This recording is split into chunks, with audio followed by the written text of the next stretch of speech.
Thank you for being here today. This is our Evolve series. If you're new, we started this last year. It's presented by our Diversity, Equity, and Inclusion Council. And this year, we are so blessed to have TD Bank as our sponsor.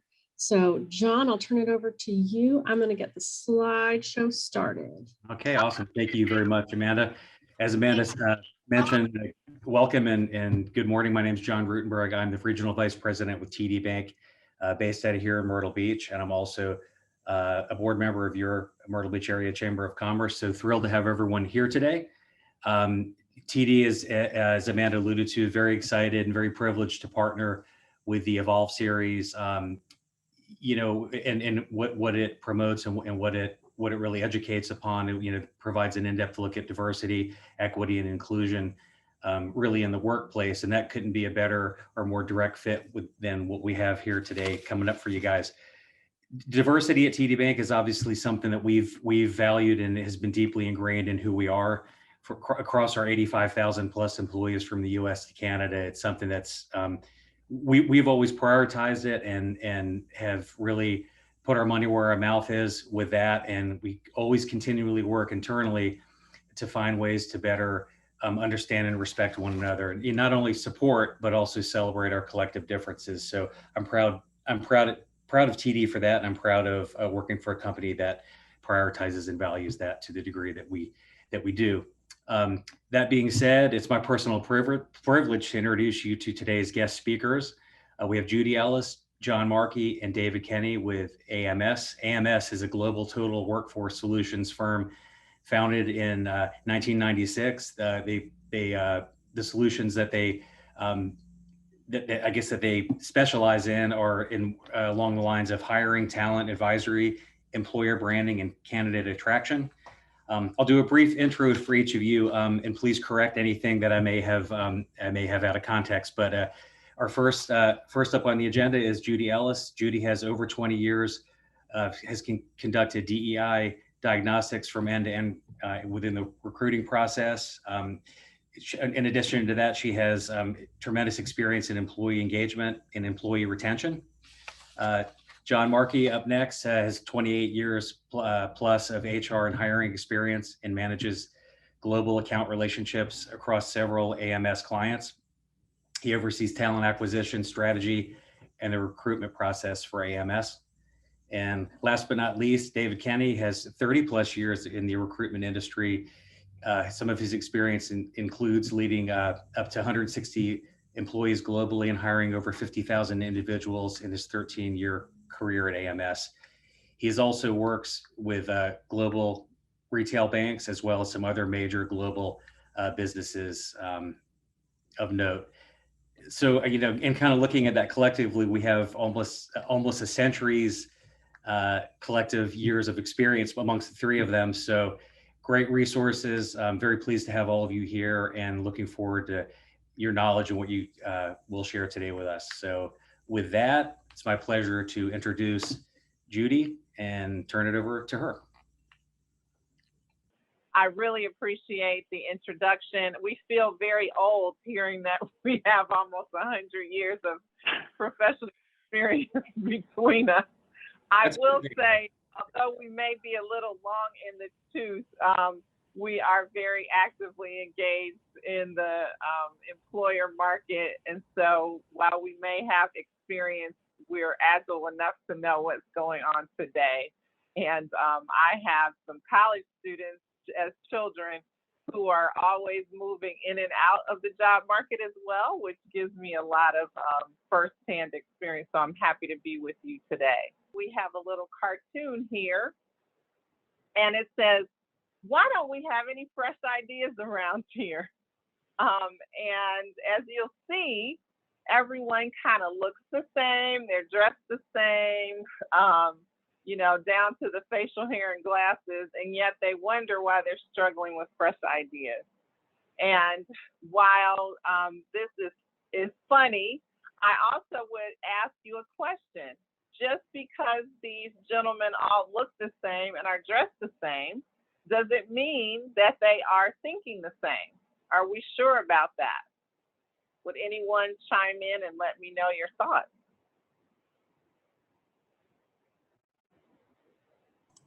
I'm going to call on names with my magic finger if someone doesn't chime in.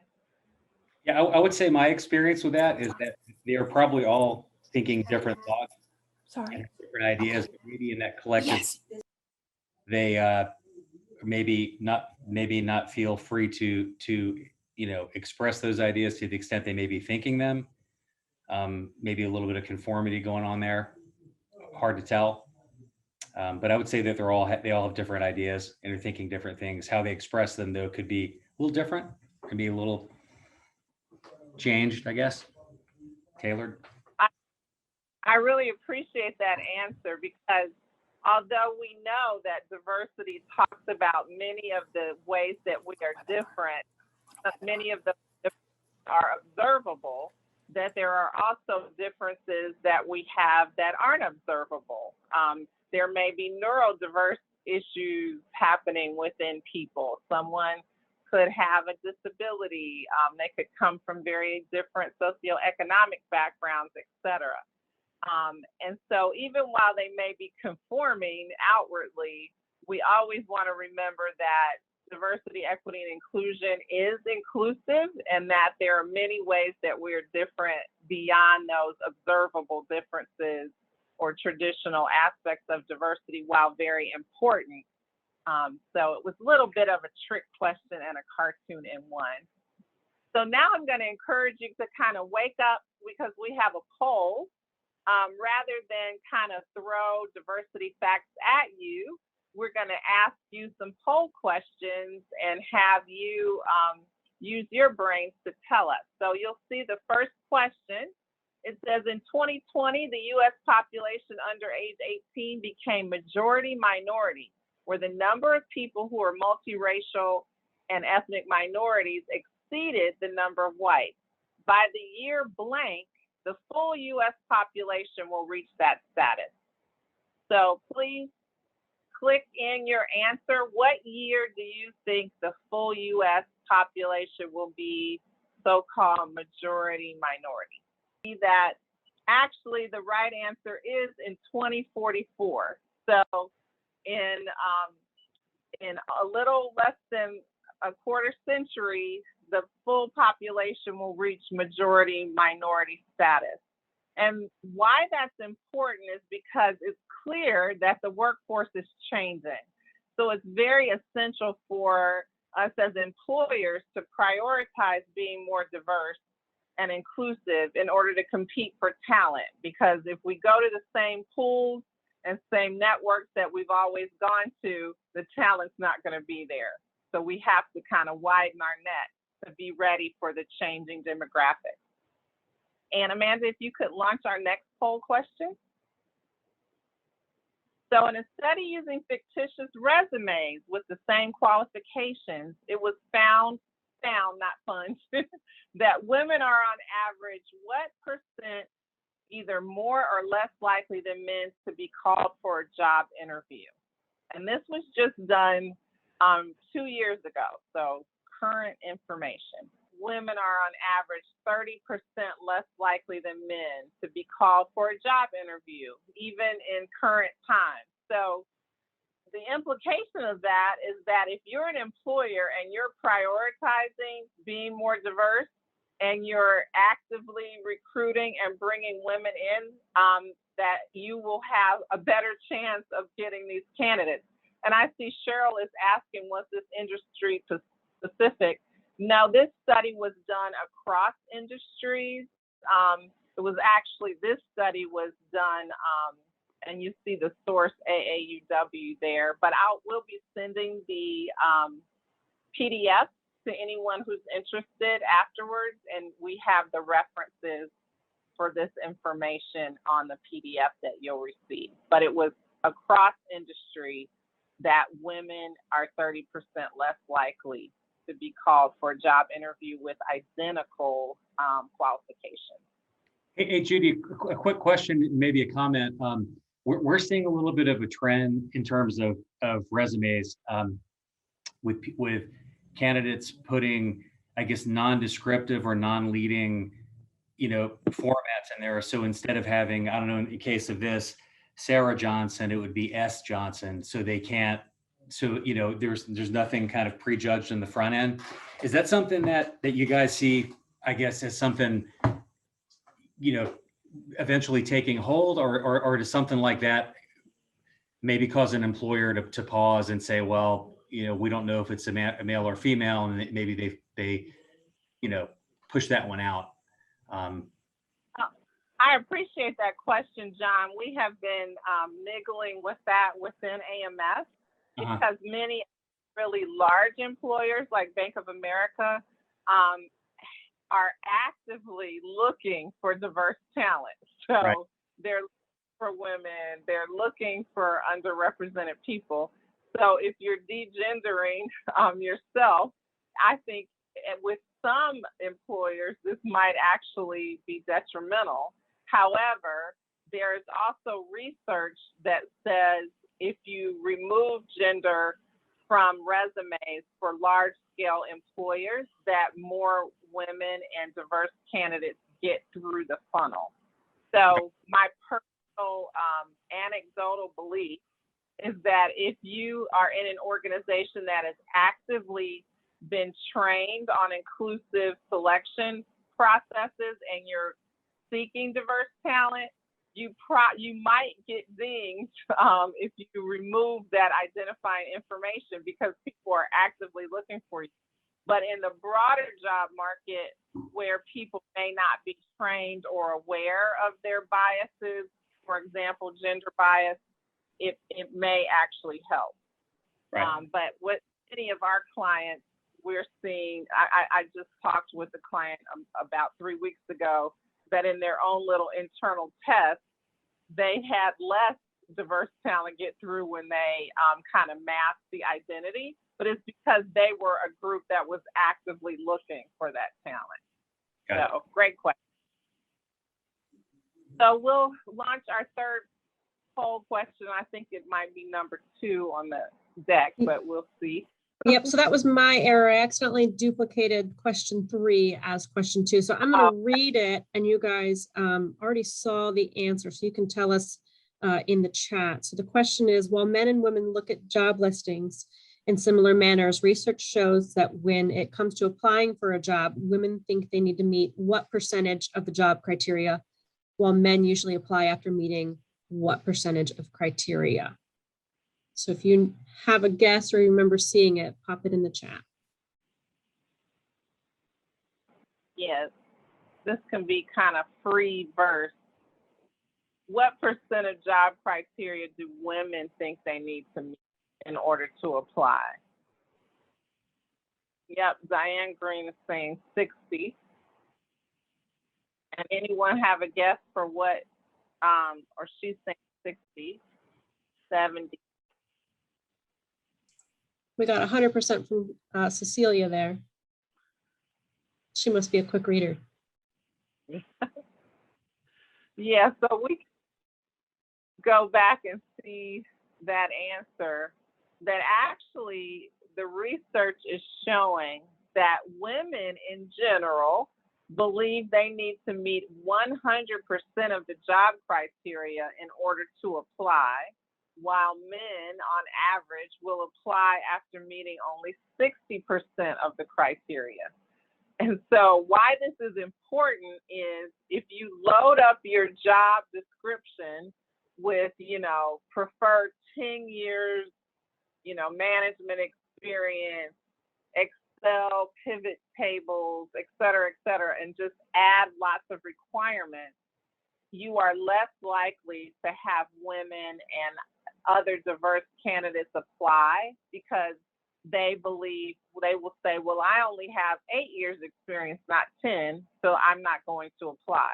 Whereas the average man will say, I'm close, let me apply. So if you want to make sure you are open, and I really recently had a focus group with recent joiners for a company, and 2 of them told me they almost didn't apply, and they were racially and ethnically diverse because it said you must have exceptional writing ability. And one of them, and these were attorneys, and one of them said, I remember getting a B in undergraduate school, and so I thought maybe I'm not exceptional. So it's interesting. You want to put the minimum requirements necessary to do the job well, not the maximum. Because if you load it too much, you may have diverse candidates who believe they don't qualify. I think we'll do one more poll in the interest of time. Okay, so what percentage of Americans say it's very or somewhat important for companies to promote racial and ethnic diversity in the workplace? So how are we doing, Amanda? I need some Jeopardy music here. We do. I should fill that in next time. We've got, well, I think one more. Okay. Got 14. Oh, there's 15. There we go. Okay, so we have 40% said half, and 27% said 3/4, and 33% said 1/4. Well, actually, the real answer on the next slide is that 75% of Americans say it's either very or somewhat important, and this is from Pew Research, for companies to promote racial and ethnic diversity. So it's increasingly important for job seekers. That's one of the things that they're considering. It's actually in their top 5 that they're looking to see, is this employer open to diversity, equity, and inclusion?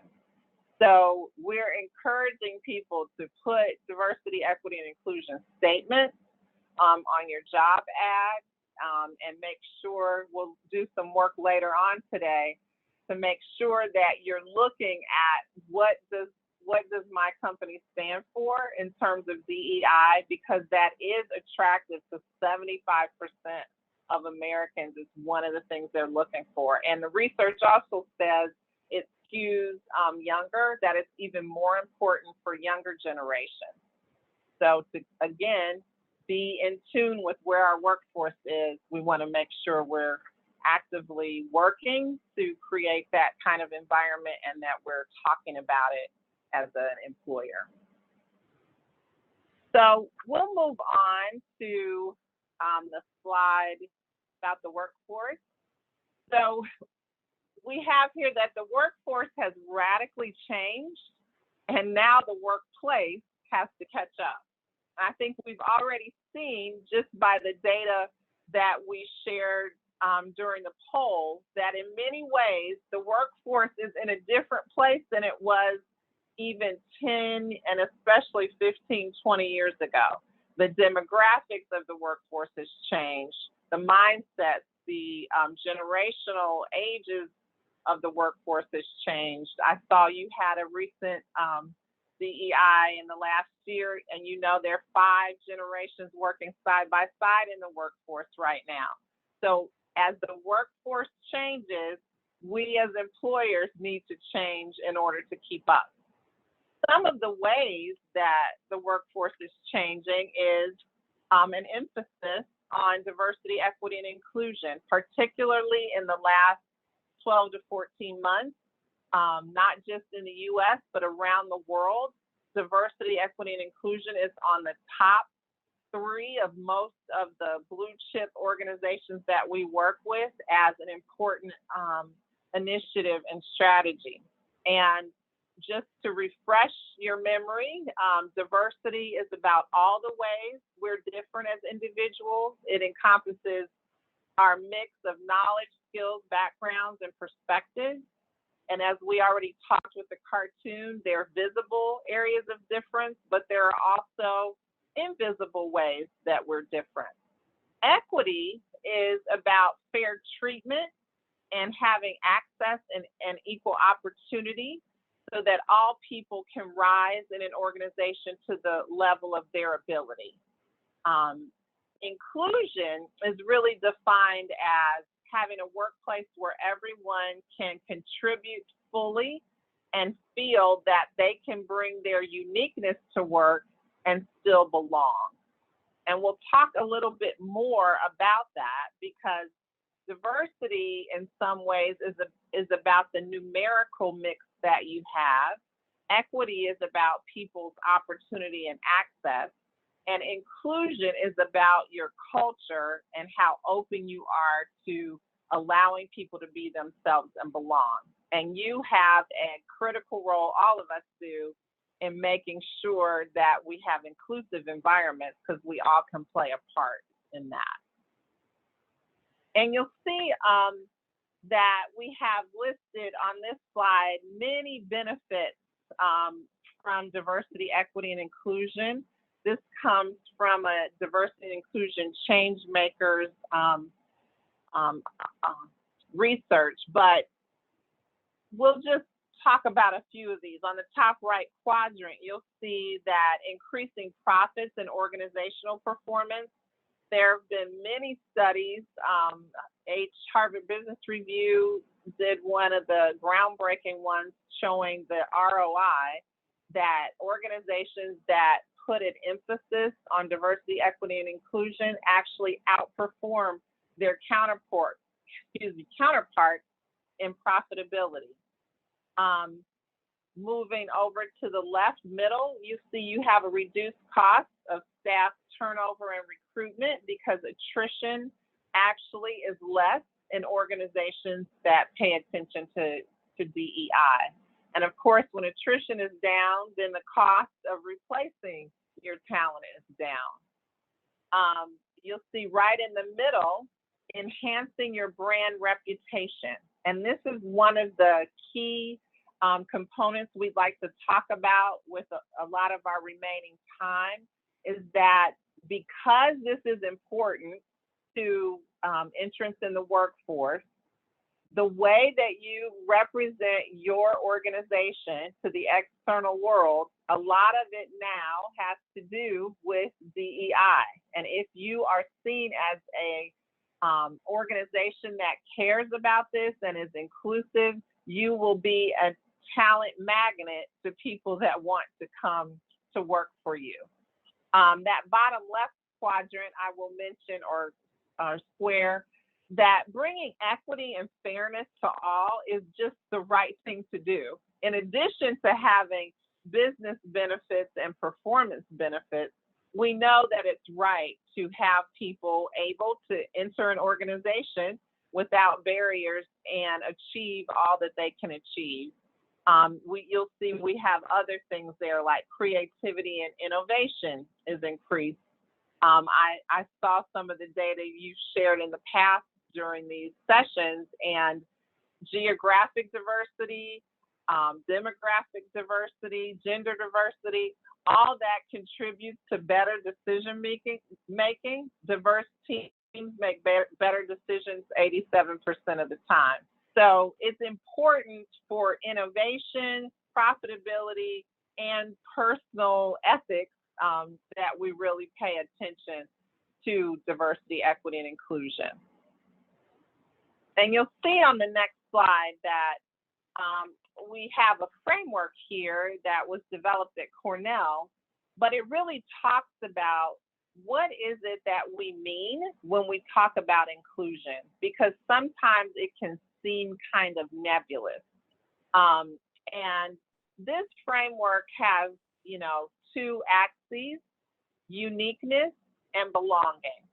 And essentially, what this is saying is that when you have low uniqueness, meaning kind of like our first cartoon that we saw, if you have a rigid culture where people aren't as accepted if they're different, even different hair. When I started early in my career, I worked in the dark ages at Procter & Gamble, but I was not able to wear my hair like I have it today in its natural curly state because it was considered unprofessional. Now I'm dating myself, but things have changed a lot in the workforce where people psychographically really want to be able to be more of their authentic selves. And I hear this so much, particularly with millennials and Gen Zs going down, that being able to be your unique self is really important. But if you're in an organization that does not value uniqueness and you have low belonging, you will be in that top left quadrant where people feel excluded. And with exclusion, the individual is not really treated as an organizational insider. They may be in the work group, but not really feel that they're a part. If you look down and you see that differentiation, that's where you have low belonging, but people do value your uniqueness. And that's an interesting place to be, where the individual doesn't really feel like an insider, but people care about their difference because they want to capitalize on it, so to speak. So, can you tell us about, why women want to buy trucks, for example? I've worked with Toyota for over 20 years as a consultant, and they found that even in truck buying, that women were making a lot of the decisions. They were making over 65% of the purchase decisions for large trucks. So there were some women in the company that said, we're getting asked our thoughts on this, and yet we don't feel like we truly belong. And so when people feel that they're using your uniqueness just to kind of exploit a market, that's when people are in that bottom quadrant, that I'm different. You care because you want to, get some advantage, but I don't really feel like I belong. The top right quadrant is assimilation.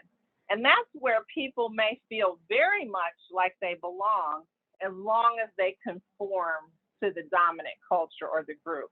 And maybe is what's going on in our first picture, that if I dress like the boss, I wear my hair, glasses, everything just like the boss, then I really do feel as if I belong. And that really is assimilation, because people aren't, if they change and move off the dime to be more of themselves, belonging is lost. So where we really want to be is that bottom right quadrant of inclusion, where the individual is treated like they have insider status, where everyone feels like they have insider status and they can belong, even when they're unique or different. So even if I wear my natural hair curly, people take me just as seriously at work as if I spend 3 hours blow drying and flat ironing like I used to in my early career. And I used to have to put on hose, and I used to wear the little bow ties that we women used to wear so we would look more like the men. It's so funny to think that was only, I won't say, but it was a little while ago, I guess. But if we create environments where people feel included, they talk about it and they help to draw others to them. Looking at the next slide, you'll see that we really are in a time when we have kind of a tsunami of workforce trends that in some ways can hinder employers looking for talent. As we've already noted, we have increasing cultural diversity. We talked about, in 2044, it will be majority minority. We have 5 generations working side by side. With the impact of COVID, we're seeing women leaving the workforce because of childcare, et cetera, especially when schools weren't open as they were. We're hearing things like international students that used to be available to do some of the summer jobs and work. They're no longer available because immigration status has changed with COVID. Their availability has changed. And all this results in a much significantly increased competition for talent. So as an employer, it's a difficult time to be in the market for talent. We also see, and this is from a Gallup study that was done, I'm sure many of you may be familiar, that on average in America, we only have 1/3 of our workforce that is really engaged. So if you think of our whole workforce like this boat, there are only 3 employees who are actually rowing in the same direction. And I was recently watching on the Olympics the other night, some of the kayak team, and they were talking about when one individual female lost her oar and just how challenging it was, but it was a miracle that she grabbed it and was able to get back in the groove. But that's what it's like at work for over 50% of our workforce. You'll see some of their oars aren't even in the water. They're not pulling in the same direction. That is what a not engaged employee is like. They're just there at work. They're participating part of the time, but they're not really giving you their all. And even more concerning, the study showed that 17% of the workforce, and this was self-reported, says they are actively disengaged at work. So you see Sir here just hanging out on the boat with his oar out of the water. And if you click one more time, Amanda, you'll see the last person is kind of swinging their oar about to take out another employee. Unfortunately, that's where 17% of our workforce is, that they're actively working against the organizational mission. So when you recognize that many people aren't pulling in the same direction, it makes this next piece of information even more important. You can create a compelling employer value proposition if you build a diverse, equitable, and inclusive culture. And people in studies say that being respected, valued, and heard are among the top traits that attract them to a workplace. So you might think it's salary, you might think it's benefits, you might think it's many other things as an employer, but actually creating a culture where people feel respected, valued, and heard is the number one way to attract talent and diverse talent to your organization. When candidates and colleagues have a brand enhancing kind of hiring experience, everyone wins. And so one of the things that we like to tell employers is thinking really importantly about what the candidate experience is like, even for people that you don't hire, is important, because these are the people that will interact with you and your brand. They're your customers. They're remembering what their hiring experience felt like, even if they don't come to work for you. So creating a really top-notch experience when you're looking for candidates, where you're treating them all extremely well and fairly, does immense growth in terms of helping you grow your employer value proposition. You'll see that we have on the next slide, I have Amazon and Uber Lyft as just an example for how competitive it is in the talent market right now. Several of my college students were working for Amazon during the Christmas holidays last year, and we lived about 45 minutes from the airport where their facility was located. They paid for these hourly workers to have Uber or Lyft pick them up from our home and drive them up to a 60-mile radius to get them to work, and then return them back to any location that they wanted to go to. So unfortunately, a couple of my college sons, they had it all worked out within a few weeks where, they would get picked up from home, then they would get dropped off at the party at campus, and then they would make their way back. This is the kind of thing that is going on in the talent market right now, where employers are realizing that there is a war for talent and they're almost willing to do anything. So we really need to make sure that we are doing what we can to bring our organizations together so that we get the most out of them.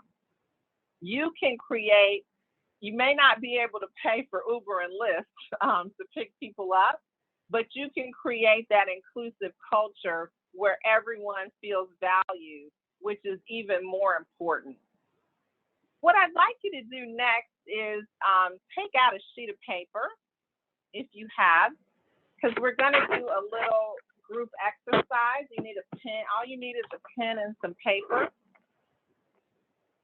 And if you'll go to the next slide, Amanda, I'd like you to just write down in a column on the left side of a blank piece of paper the initials of 6 to 10 people whom you really trust the most, and not family members. So if you make this circle on the left side, put down the initials like JE if you really trust me. I'm kidding. But who are the initials of 6 to 10 people that you really trust? I'll give you a minute to write those initials down. Judy, this is within and without work, or is this just in general? It could be in general. All right. So what I'm going to do now is read out some diversity dimensions, and I want you to put a tick mark, like we used to go 1, 2, 3, 4, 5, next to people who fit the dimension that I'm going to call out. For example, what I want you to do is put a tick mark if the person's diversity dimensions, their observable areas of diversity, match yours. So for example, a male participant, you will put a tick mark if I say gender by everyone in your circle who's a man, because you're a man. So you're going to put where these people match you, you're going to put a tick mark. And if I were to say Asian and you're Asian, you will put a tick mark next to the people who are Asian. So I'm going to now read through some dimensions, and I'd like you to put a tick mark next to people who have the same either characteristic or belief as you. So gender. So if you're a woman and the initials you have down are, put a tick mark next to the women, and if you're male, put a tick mark. Or if you're non-gender conforming, put a tick mark next to your trusted people who may be. Okay, age range. And I'm going to say within a 5-year age range as you. So if you're 50, anyone who's from 45 to 55, put a tick mark next to them. Nationality. You're American, and most of the people on your page are American nationality, put a tick mark next to them. Race or ethnicity. So put a tick mark next to those people who have the same race or ethnicity as you. Education level. So the people you trust, put a tick mark next to those who have a similar educational level of attainment as you. Political views, if you know this, put a tick mark next to the people who may have the same political views as you. Sexual orientation, put a tick mark next to the people who have the same as you. And finally, physical ability, put a tick mark next to people who have the same level of physical ability or disability as you. So I'm going to ask for some brave volunteers to share with me what you have on your sheet. So did your circle of trust, did you have a lot of people that kind of had similar characteristics as you, or were they all over the place? Would you either drop in the chat or someone come off of mute and let us know? I'll answer. Most of mine were pretty similar. I think some varied in ethnicity and some in education level. I thought that was an area that I really didn't know for some of the folks. But overall, they kind of ranged in like 4 to 6 in the categories. So I'm hearing, Stephanie, that many of yours were very similar to you, although you did have some variance with educational level, although you weren't positive. And that in general, though, the people were very similar to your kind of demographic. Yeah. Does anyone else want to share? We have Cheryl in the comments who said most were similar to her also. Oh, I see that. Most were very similar to me.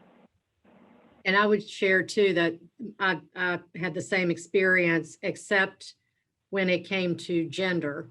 So if they were males, we were not as similar in a lot of those things, which I thought was interesting. So Cindy, I'm hearing you like guys who are different, but women who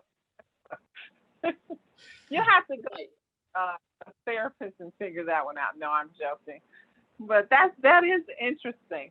And Yeah. what we find, thanks you to all of you who were brave enough to share. And I see Lauren is saying, same, the differences were educational and political. What we find is that we all have a tendency or preference for people like ourselves. And that's called affinity or in-group bias. And it's very well researched. Studies show that in general, people extend not only greater trust, but more positive regard, cooperation, and empathy to in-group members compared to out-group members. And so what this means for those of us who are hiring or in the employer category is that we will not ever find diverse talent if we just stay in the circles that we are comfortable and familiar with. So to attract and even make the beginnings of a network with people who are different, we need to go out beyond our comfort zone, because it's part of human nature to feel comfortable and have that in-group affinity for people that are like you. And that's why it's important to be intentional when it comes to searching for candidates, especially diverse candidates. So a few things that we have on the next slides are just some common biases that we do actually really involve training with people that are professionals in this space about common biases to be aware of when hiring. One of them is education or qualifications. Sometimes we may have an outsized or oversized view where an elite education, for example, will give us, make us believe a candidate is more qualified than another one. Or if someone has gone into a particular school that we have an affinity for, we may tend to give that person more of the benefit of the doubt. But what we want to remember is that where someone attended school doesn't really tell us about the skills or knowledge or abilities they have. They may have gone to that school and not actually, put their all into it, even if they went to an Ivy League school, for example, or someone may have gone to a community college and worked their way through, or someone else may not be degreed, and that may not really be a requirement. And that's what we're seeing a lot of our employers on a large scale begin to do, is really examine the competencies they have to say, is what I'm looking for in a candidate really going to fit the job that I have? Or is that an artificial thing that I'm putting up? Because when we think about bringing candidates in, we want the funnel to be as wide as possible at the top so that we're getting all the people that could qualify in. So watching out for education bias is important. We also want to use that same lens when we're looking at work experience in certain companies. Sometimes if you see, oh, this person worked at Google or Bank of America before, et cetera, that must mean they're a great candidate, and then we just give them a pass. While someone else may have worked at, mom and pop shoelaces, and we assume they don't have the same skill set. But skills, knowledge, and abilities can be grown in any number of places. It's what has the person done while they're in that role, not necessarily do they have this name brand company that I feel comfortable with. but you have to probe deeper to see what is it that they did in that organization that I'm not as familiar with. Similarly, regarding demographic data, we want to catch ourselves if we think something about this person's identity may cause us to think maybe they're not as qualified, or maybe their English is, they speak English as a second language and they therefore have a slight accent. And there's studies that show we can attribute intelligence deficits just because someone is speaking in a second language or with an accent. So we want to be careful that we catch ourselves. And a lot of the studies on bias tell us we're all biased. Even though I've worked in DEI for over 20 years, I have biases. So the answer is not to think I don't have them. What helps is when you know, what do my biases tend to be, so that when I'm evaluating talent or I'm interviewing or talking with people, that I'm able to know that and put it to the side and go, I tend to like Ivy League schools, but let me put this to the side and really hear what this person has done. Another bias to be aware of is unexplained gaps in employment. Often we assume that means something negative. If someone went 2 years and doesn't have employment on their resume, while it may be a yellow flag, we encourage you to really interview and probe in that area and find out why. Because a career gap could be neutral, it could be positive or negative. Perhaps this person, really did something astounding for their family during this period. Or now that we know during COVID, many people have left the workforce to provide for children, et cetera, while school wasn't in. So don't let a gap make you think necessarily this person is flighty and can't stick with a role. And then finally, we have hobbies and interests. Sometimes we have an affinity for people that have similar interests or hobbies.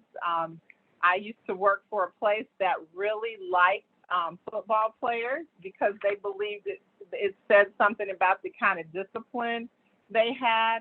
And of course, while they may have had great physical discipline, it didn't mean that they just naturally were going to be a great employee. So we want to be aware of those things. And I am running out of time where I'm going to have to not get through everything because we've had some great discussions. But what I will say here, and we again will send you PDFs of these slides, is that remembering diversity sourcing is about getting outside of your comfort zone, getting active on social media. Even if you think I'm a small organization, if you're writing compelling stories about what it's like to work there and you're using your diverse employees to help tell those stories, you will attract people. Over 40% of candidates look at social media for a company before they make a hiring decision now. They may look you up on LinkedIn, on Facebook and Instagram, just to see, do you have a presence? What do employees look like there? Many candidates now are doing that. And so if you're not plugged in or going, that's not really important, you're going to be missing many of those people. You also want to review your job descriptions to focus on your language and tone. As we said, they can be intimidating to some people. So make them more approachable, make them more readable. They don't have to be full of jargon. Think of them as an ad versus a description, because what you post on the external market is like another way of drawing people in. If you say, we're looking for talent from all levels and backgrounds because we're an inclusive environment, that would encourage me, to say, oh, they'd be comfortable if I was there. So start thinking in terms of advertising. Even sharing diversity content on your social media pages, because most candidates go back to look at whoever they've engaged with to see, what is this person like? What are they saying? Have they commented at all about disability, et cetera? So you want to make sure that you're posting judiciously and encouraging your employees to do the same. And part of this number 5 is just be more aware. Look to understand diversity and how it can impact your recruitment, and just dive in wherever you are. It might be once a month you say, I'm going to post, a story about a great employee in our organization. Well, that shows that you have an encouraging organization that really cares about its people. It's pretty simple. So I'm going to turn it over to John and Mark, because unfortunately I had another engagement, and so I am going to have to jump off. But I'm really happy to have met all of you. I encourage you to take charge of your cultures and to lean outside of your comfort zone so that you're able to do those things that will attract diverse talent. And I believe my email address, I have shared it, so feel free to contact me at a later date if you'd like to. So I'm going to turn it over to John and David. Thank you. Thank you, Thanks, Judy. Judy. We appreciate it. So John Markey again, and I will pick up and kind of move on the pieces. This, just so you have a sense of it as well, Judy and I are probably different paces relative to how we speak and go through pieces. But Judy, this is an entire day presentation that she has when she actually sits down and works with organizations. So we're getting really condensed around it, but I think Judy was getting us to the right spot now, which is really about bringing to life some of the suggestions around what you can do immediately today. And I'll kind of land the plane for us here. This next piece that Judy had talked about was really understanding, again, at a local level, how can you begin to think about how I'm going to find and attract talent holistically, but also diverse talent within that. And the first piece, we all know the power of employee referrals. And most organizations, when we talk larger companies, they aspire to be somewhere between 30, 35, potentially even 40% of their hiring is done through a referral network. And it's people know people. And we would never want to discount to that, but it's encouraging people to participate in that process. And to engage people in that process, it really gets back to exactly what Judy was talking around in the context of how do you show up? How do you show up and encourage people to do that, not only within employees, but within your greater network? So you're a community. And as a community, how are you helping each other to think about showing up, attracting, representing diversity and representing culture and values out to people within the community itself. External channels is going to be really around, so certainly we use from a large organization perspective, all the social media pieces that we can drive.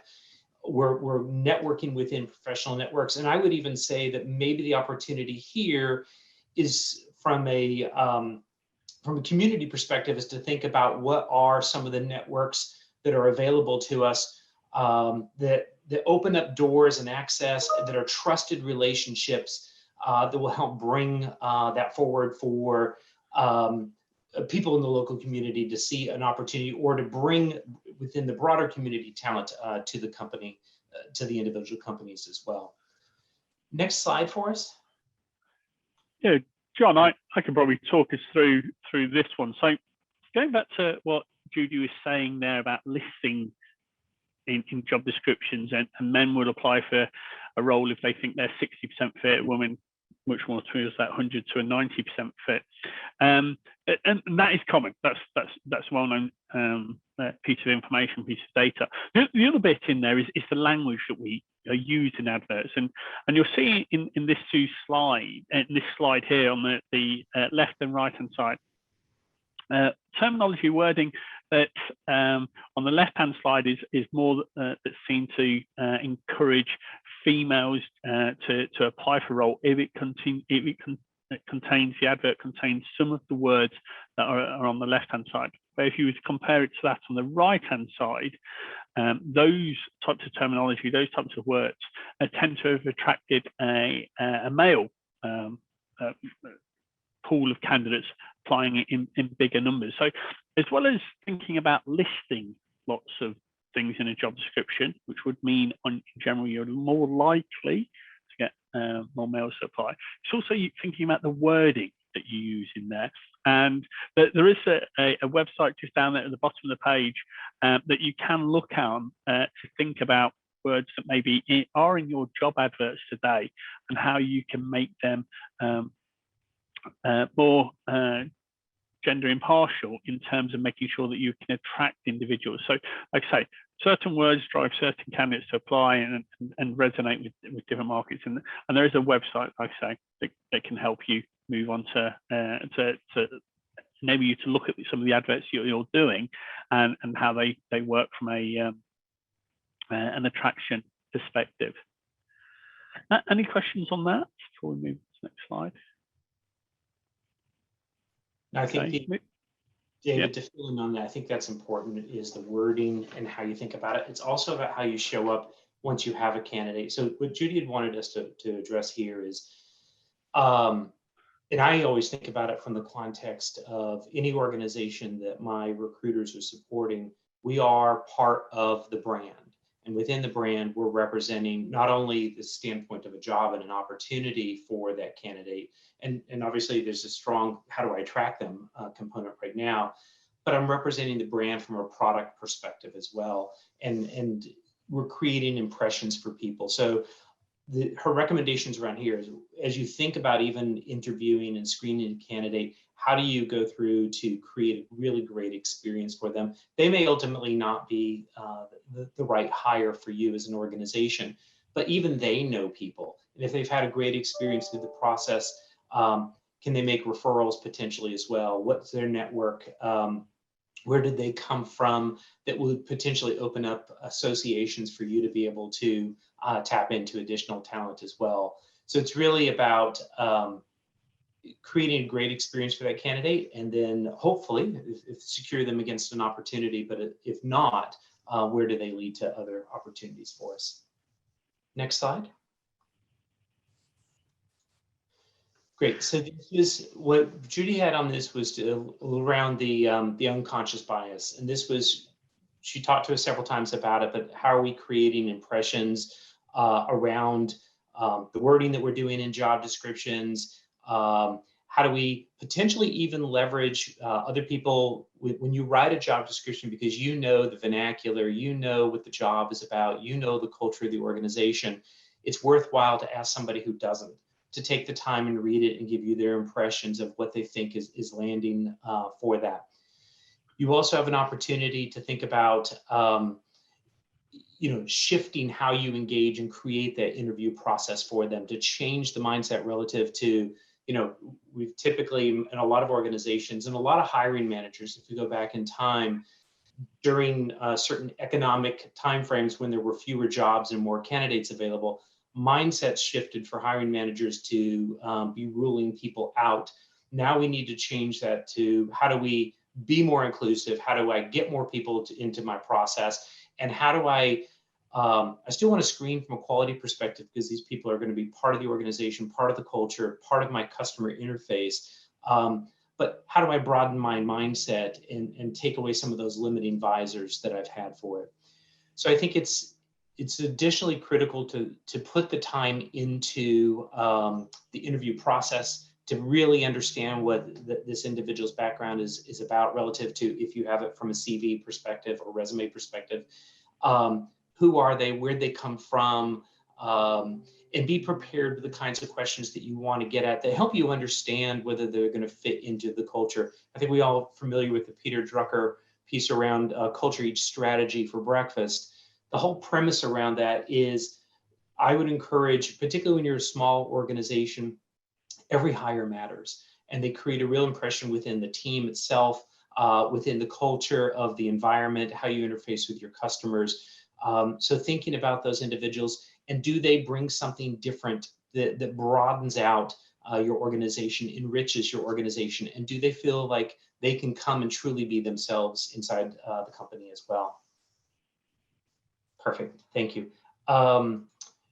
So take charge of the culture, get to know and understand and define who are we as an organization, really articulate that you care about those pieces, you care about how you're showing up, make sure that you live those pieces. I would say, as we talked about clearly in this point 7 on it, it's about how are we bringing together and showing up in that marketplace. In fact, I would say there's many organizations where, yes, it matters from a customer perspective what a home website looks like, but it really matters more to candidates. And as they're going to learn a lot about you as an organization through that process. So if anything from a today perspective and where we want to go from an exercise perspective today, and we'll use in the last 15 minutes, it's really to ask each other to weigh in on, if you were to look at my corporate website, what do you think it says about me? Without not thinking about a product, but do you understand anything about the people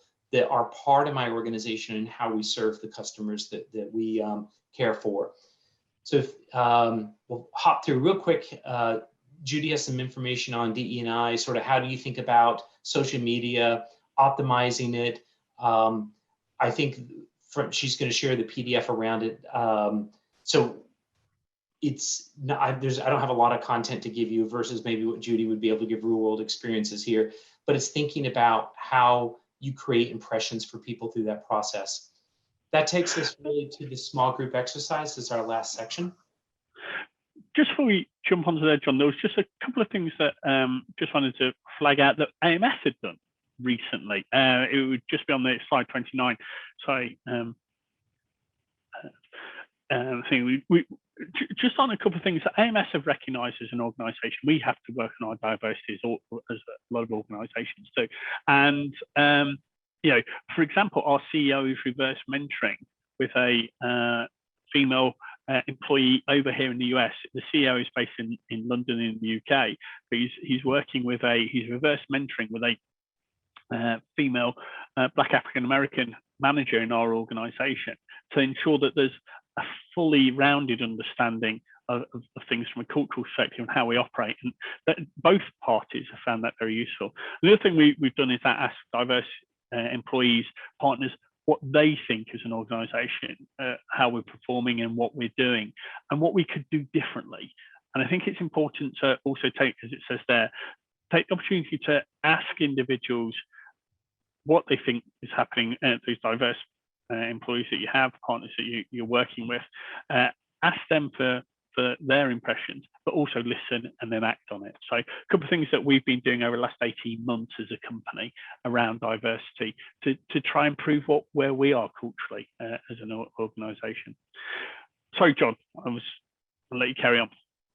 That's quite all right. Amanda, I think you're going to take us, if you don't mind, to slide 32. Thank you. And Amanda, I think that you were queued up to support relative to creating small teams. What we wanted to do is to bring some of the thinking today to life and to leverage one another and the power of the community to think about how we're showing up. So what Judy's encouragement around this project would be breaking into teams, probably 2 people together, cross-reference with one another, to look at your personal websites, to share that with each other, to look at it from the concept of, if I was a diverse candidate, what would I see? What would I perceive? What does it say about your organization? And to be honest with one another, and whether some brave souls related to that, but we would love to give you back the value of other people's impressions around how your corporate website looks and stands, and even your social media, whether you have LinkedIn corporate website, whether you've got something on Instagram, so on and so forth. Amanda, do you have a thought on how to do that? So I have all our rooms open, not open, all our rooms assigned with 2 people in each. And I can open them and you guys can pull up on your own devices their website. I think it should be pretty easy the way I've paired them. Okay.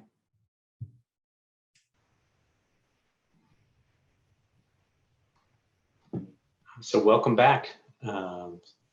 We appreciate you taking the time to go into the breakouts. We've got our next slide up, which is really to bring to life the work, and hopefully the work was good for each of you. But We've got 2 slides. We'll start with this slide, which is about the collective, and then the next one's really about the company.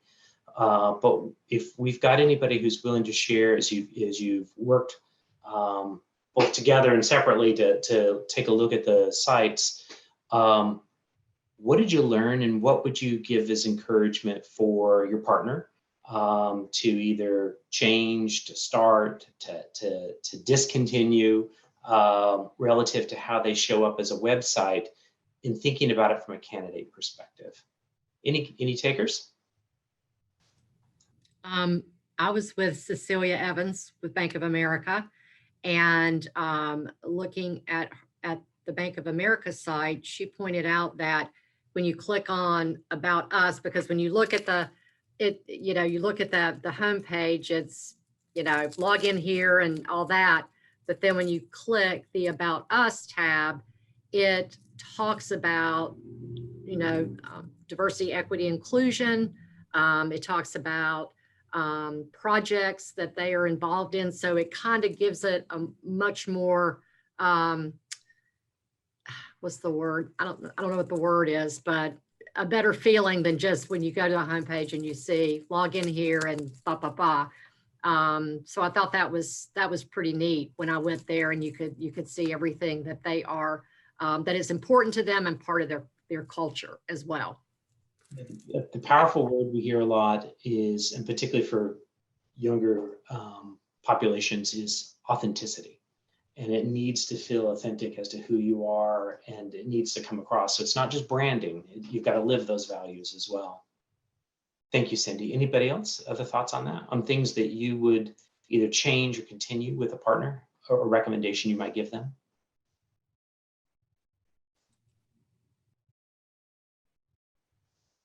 David, you're on mute if you're trying to talk. Still on mute.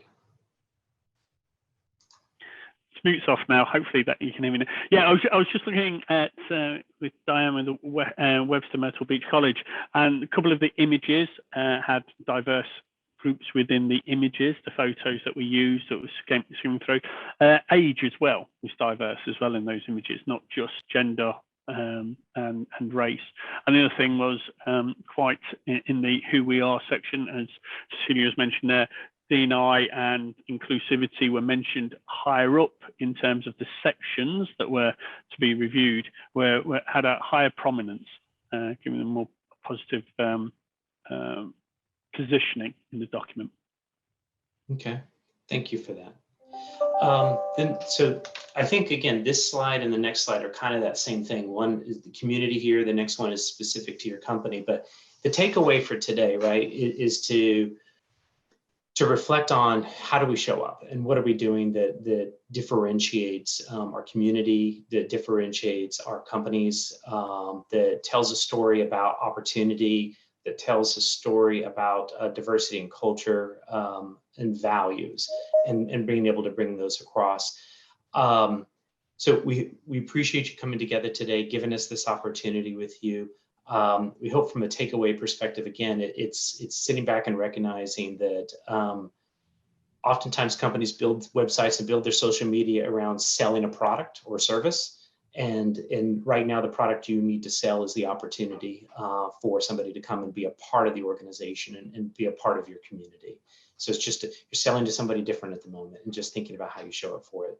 So thank you for this opportunity today.